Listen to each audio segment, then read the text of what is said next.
Hi everybody, this is Amanda Ellis of amandaellis.co.uk and Facebook page Angelic Celestial Colours. I'm making this video today on October the 6th, 2014, and this video is really an introduction to a really huge subject that we're going to be looking at over the coming weeks and maybe stretching into a month or so, which is the subject of love. Something that we can all relate to, something hopefully that we've all experienced in our life, also something that probably has also caused us pain and loss. And so it's something that really unites us as a human species. And I was just sort of thinking the other day about my work in particular, and with the Metatron energy, as those of you that watch my videos know that a lot of it is about letting go of the past. It's about self-healing. It's about looking at aspects of ourselves that maybe we don't particularly want to look at, but we know we have to evolve and grow. And so it can be a challenging energy to work with sometimes.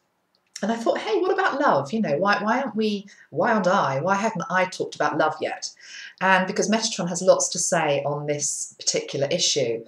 So I'm sort of going to learn as I go along with you in terms of what the answers are to some of these questions, because it's going to be channeled information that comes through. But I really want to sort of set the scene, I suppose, today with this video, and also, you know, get you on board with what we're doing, because I really need your help to send me some questions in that are general questions that we can all relate to. So as an example, I've already been sent some questions in relating to relationship breakdown and, you know, when or if or is it the right time to leave a relationship when young children are involved. That's a real biggie and is something that I will come back to. It's going to be one of the first subjects that we look at. Also, you know, the elusive search for Mr. Right or Mrs. Right, you know, the right person that's out there for us. Particularly that one aimed at people who are single and maybe have been single for a while. And I guess I'm not single myself, but I would imagine you get to a place where you get disaffected, disappointed, start to lose hope that, you know, maybe there is that person out there for you. And I believe that, you know, no one is really put on this earth to be on their own. There's enough love to go around for everybody at the end of the day. So it really, what can we do to get ourselves in a state of readiness for a new relationship, so that we're open to receive that into our lives? That's definitely a subject we're going to be looking at. And there are a number of themes that are coming up here that are obvious that we need to start to talk about. One is, of course, the law of karma, which has to come into relationships, because it is relationships where we can play out karma that might be either accrued or earned. So it's either something where we're having to pay back, or maybe we are on the receiving end of. So the whole thing about karma and past lives and how they can affect the relationships we're in as well is important to be looked at. I don't know whether you've ever had that moment where you really see somebody maybe for the first time and it's as though you feel as though you've known them your whole life. It's only happened to me actually a couple of times in terms of relationships, but it is a really surreal moment, and I know there are people out there that can relate to what I'm saying here. And usually when that happens, there's some sort of karmic link with that person and something that has to be worked through or experienced or learnt from in this particular lifetime. So we're definitely going to be looking at that. Another big theme that came up today in my healing clinic, because I do healings on a Monday, is the issue of forgiveness. So again, something to get our teeth around, that forgiveness, because it can be the hardest thing sometimes to forgive somebody that we maybe have loved but has really hurt us. But obviously it's only by forgiving that we actually release ourselves from the pain of the ordeal that we've gone through, or whatever it is that's happened. I want to touch on the theme as well of soulmates. And Metatron is definitely an energy which I always say isn't sort of pink and fluffy. And by that, I mean he's very much about being real, you know, and grounded. And I personally, sometimes some of the soulmate books for me that are out there, and things that you read are a little bit too fluffy for me, because often a soulmate, when they come into your life, is somebody that actually really can press your buttons, in a good way, hopefully, but also sometimes in a challenging way as well, because it's about help. They're there really to help you open up and become who you are meant to be in this lifetime, and there may be things that you're meant to learn from them, and obviously it's a two-way relationship. There's also things that they need to learn from you, so it isn't always just, you know, the pink fluff. It's about real emotion, real depth, and sometimes that can be challenging as well, so we're going to be looking at that. I'd also like to look at the whole area of unconditional love versus conditional love. And, you know, it's the whole thing about divine love, which is unconditional.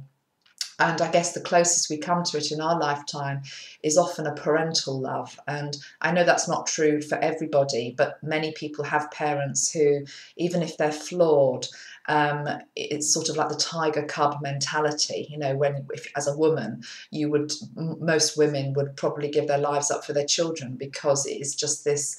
There is this unconditional love at the heart of the relationship, most relationships between parents and children. But in terms of our partnerships and our one-to-one relationships, we can put lots of conditions on. So that's quite an interesting area that I'd also like to look at.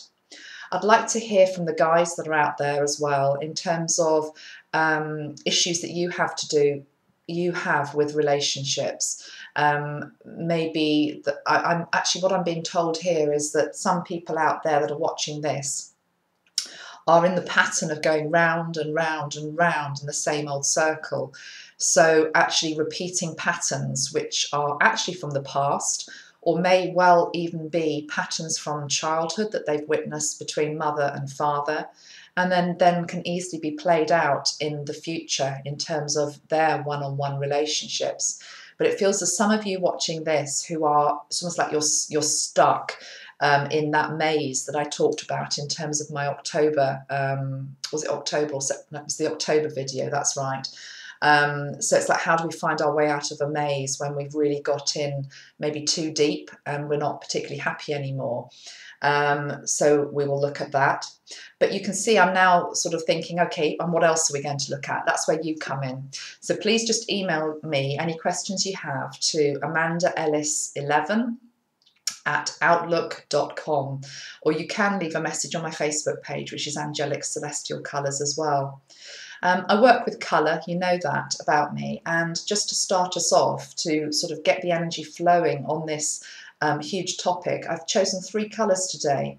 And looking at them, they're not the colours actually I would have necessarily thought I would choose, but they feel as though we're going to need to work with these 3 energies as we work through this whole area to do with love and relationships. So I'm just writing down something here because I want to talk about self-love after the colours. And those of you that make your own videos know it's really easy to forget things. I'm going to talk about that in a minute. The colours I've got, the obvious choice is pink. Okay, so pink is the colour of love. No surprise that that's there in the mix. This does come, I guess, under the banner of self-love as well, because I really, really believe that unless you have a good relationship with yourself, it's very hard for you actually to have decent relationships with other people as well. And that applies whether you're on your own and single or whether you're in an existing relationship. So it really is about bolstering our own self-belief in ourselves. And then what I believe is that, you know, your partner will match that vibration. And if they can't, maybe it's time to actually say goodbye to that and welcome in somebody who is the right match for you. So pink. Also want to put orange together. I want to put pink and orange together. Now, those of you that have followed me for my Colour Mirrors days, Colour Mirrors is another therapy system that's out there that I used to teach for quite a long time. And pink and orange, when you put them together, they relate to what Diana Cooper called the 4th dimensional chakra colour for the sacral. Sorry, that's a bit of a mouthful. Effectively, what it really means is it relates to the sacral chakra, which is situated just below our belly button. So it's sort of in the reproductive area of the body. And it's what we call the enlightened colours for it, because the sacral chakra tends to be the place where we store all our hurt and shock. And the colour that helps that is orange. But when you put pink and orange together, it's as though the love comes back in and helps soak up the shock.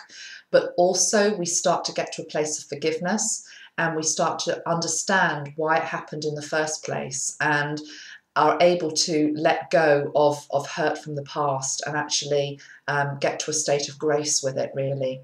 So the orange and pink feel nice together. Within this system, the Metatron system, the pink energy is the sacral chakra spray. No, it's not, sorry, it's the solar plexus spray, which is the stomach. And the orange is the guiding light spray, which is literally, it's for guidance. But I also want to put this third energy between them, which is where I need a third hand now, which is the midnight indigo. So let's see if I just pull those up there. There we go. Okay, so these three colours together I think look rather nice and work together well. The midnight indigo is light in the darkness, and I think sometimes relationships can be the biggest testing ground, and also the place where we can evolve the most, actually, and we can grow the most. So light in the darkness, this indigo bottle, is very much saying it's actually safe to look at this stuff. And that feels a really important point that Metatron wants me just to say something about here, because there's a lot of people who just want to bury their head in the sand and sort of pretend that everything is all right. Because let's be honest, most of us like a comfort zone. We like the status quo. We don't necessarily want to rock the boat, particularly when we're in long-term relationships. But sometimes you have to. And so that midnight indigo spray is actually saying it's actually safe to look, to sort of, take the lid off and have a look. And whatever the outcome of that, actually you are divinely held and you will be supported. And not just supported, you'll be kept safe through the process, because Metatron is an energy who loves you divinely and who wants the best for you at any one time. And the golden rule when we're looking at relationships as well is that we're going to be asking for healing and guidance for the highest good for everybody concerned. So it's never a case of looking at any individual situation and saying, okay, well, they're the goodie and they're the baddie, because that's just not true. Usually it's a case of two people that have been brought together, and if there are issues or other things going wrong, it's about the union of those two people and looking at what has happened. So I just want you to bear that in mind watching this as well, because it's not an area where you can just give a one-size-fits-all answer. Of course you can't. What I'm going to be trying to do with Metatron in these videos is to give some spiritual points for you to be considering if you are running into challenges or difficulties in terms of your love relationships. So that really is what we're going to be doing. Also, Merkaba, I've talked about the Merkaba before on my videos, but again, I want to just bring the energy of the Merkaba into our work, because if you look at this closely, what we've effectively got is two triangles, one that points upward and one that points downward. The one that points up to the sky represents the masculine energy, and the one that points downward represents feminine energy. And so again, the Merkaba energy can be very good for us in terms of helping us to integrate our male and female sides so that we are more balanced for our partners. But also a technique that's quite nice is those of you that have seen my other video, where I talk about activating Merkaba, actually putting yourself and your partner maybe within that and just seeing how that feels. But that's for a future video, I think. I really just wanted to make this video shorter than my normal ones and a bit snappier, and really just set the scene for what we're going to be doing over the coming weeks. And as I say, ask for your help to send me some questions through so we can get going on this. Much love, and hopefully I'll be speaking to you very soon, hopefully in a couple of days or so. Thanks very much, everyone. Bye for now.